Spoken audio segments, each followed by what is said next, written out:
Kaigan, kumusta po ang impormasyon po ngayon natatanggap po ninyo ngayon sa inyong hari? Ha? Sa lahat po ng mga taga Davao, no? Kung mahal man natin ang ating presidente, huwag po kayong lumaban sa gobyerno para hindi kayo maisahan. Dapat maging mahinahon. Ito po ang nakuha ni kaibigan ngayon. Kung ano man pong gagawin po ng ating PNP dyan sa loob po ng bahay ni Tatay Digong, huwag kayong pumalag. Mag-ano lang kayo, visual lang ninyo kung ano pong gagawin ng kapulisan natin doon sa loob para meron tayong patotoo. Kasi mahirap na baka kagustuhan po ng mga kalaban ni Tatay Digong na ipabagsak, no? Pabagsakin talaga ang mga Duterte. Kung magpapadala kayo sa galit, ito po ang advice ni kaibigan kanina, no? Binalikan ko po siya dahil po nag-alala po tayo sa mga tao na madadamay po, lalo na mga diehard na mga supporters ng mga Duterte. Ayaw gyud mo og padala ani nga samok. Alam po natin na yung Davao walang gulo noon. Ngayon, ito na ang napaka sad na nasasagupa, naranasan po ng taga Davao ngayon. Mula nang pabagsakin po ang mga Duterte. Kaibigan, kung ano man po ang inyong nakikita po ngayon sa mga magaganap dahil po sa patuloy na pangdidiin po ng mga kalaban. Bakit po ba nila ito ginawa? Bakit po nila gawin ito sa mga Duterte? Di ba? Ang kaso lang ni Tatay Digong, yung tungkol sa war on drug, di ba? Ipinapaubaya na po ito sa Netherlands. Bakit po? Ano pa ba ang kanilang gustong gawin? Gusto po ba nila na magkakaroon ng kaguluhan para po mag-declare po ng hindi maganda? Nako, kung magpapaisa kayo yung mga supporters ng Duterte, kung mayroon man madugong mangyayari, kung mayroon mang mga buhay na mawawasak dito, sigurado guys, talo kayo. Lagi namin ipinapaalala sa lahat po ng mga supporters ng mga Duterte, kapag ito magpadaig kayo sa problema dahil po sa kanilang ginagawa sa mga Duterte, ayaw mo padala. Kung unsa man ang gagawin po ng administrasyon ngayon, respetuhin natin at huwag natin labanan. Kasi pag linabanan nyo ito, talo kayo. Yun po, tandaan po ninyo, alam po natin, maraming mga tao nasasaktan at hindi po nila alam kung ano po ang pakay po ng mga tao nagdidiin po sa mga Duterte. Dapat po mahinahon, ilagay po natin, magdasalan lang po tayong lahat na sana ay hindi magkakaroon po ng kaguluhan ang Mindanao. Kasi kapag ito guys, may mga buhay na mawawala. Kitang-kita natin, maraming mga kamusliman ang papalag dito.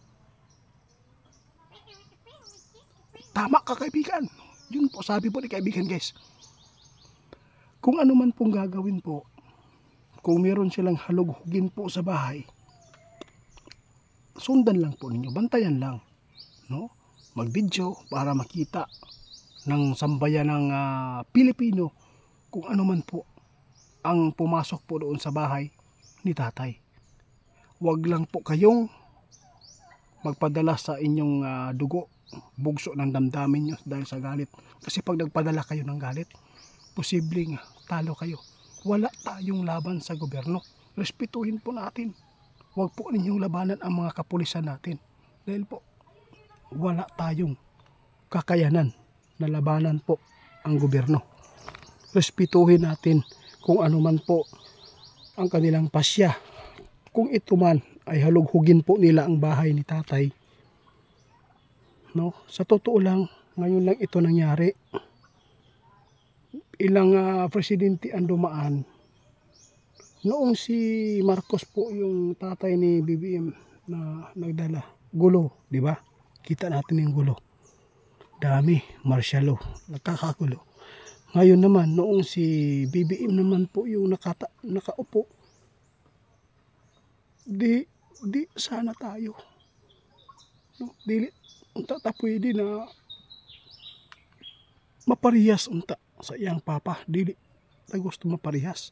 Pero unsaon man ni karon, tungod man ni sa mga tao na sobra ang ilang galit sa mga Duterte, hindi naman po kayo perpekto, kaibigan.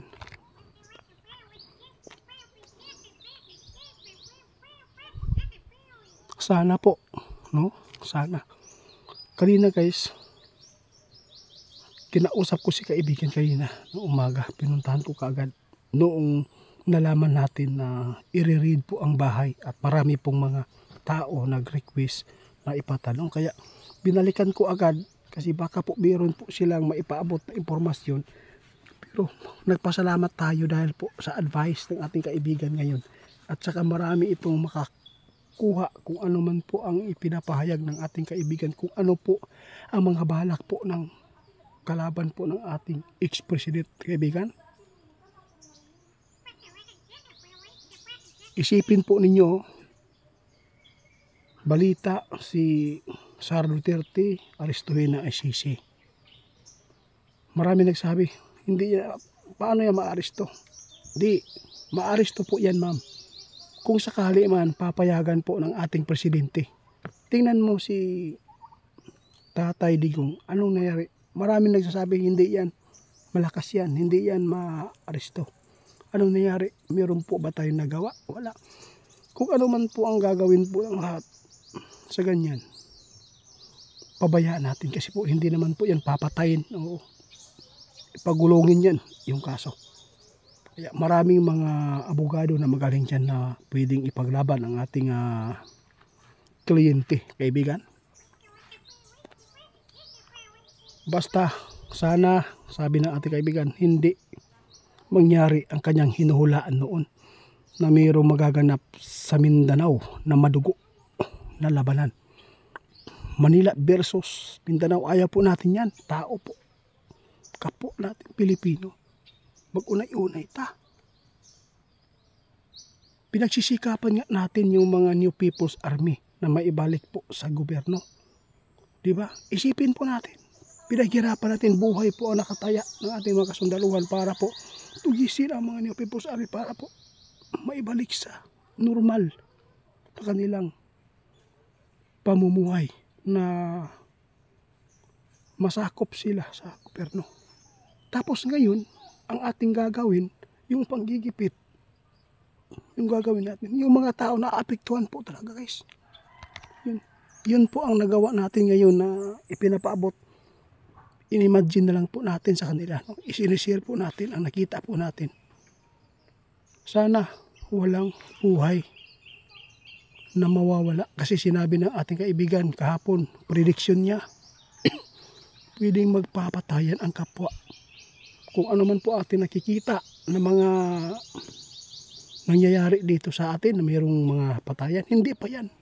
Mayroon pa daw malala. Kaya sana hindi po ito ngayon.